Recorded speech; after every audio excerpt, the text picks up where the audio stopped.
Oni ne daju da se čuje ni riječ o vojvodi Pavlu Đurišiću.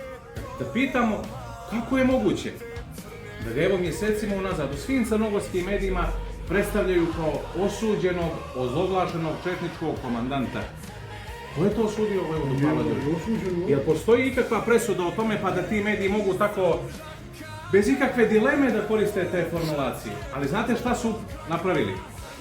U toj neviđenoj histeriji i mržnji prema vojvodi Pavlu, oni su vojvodu Pavla uselili u srce svih Srba.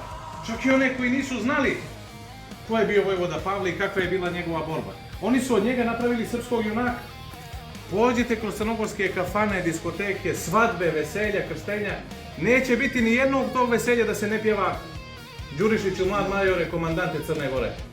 Znači, ipak ih je vojvoda Pavle, makar u smrti, 80 godina nakon onog tragičnog, katastrofalnog smaknuća, pobjedio i nadživio. I pričat će se o vojvodi Pavlu Đurišiću, a neće se pričati o ovim fukarama koji ga laju i prozivaju svaki dan po crnogorskim dnevnici. Neka živi srpski narod, neće nam biti lako, spasa nam nema, ali propasti nećemo. Živjeli! Zdravo!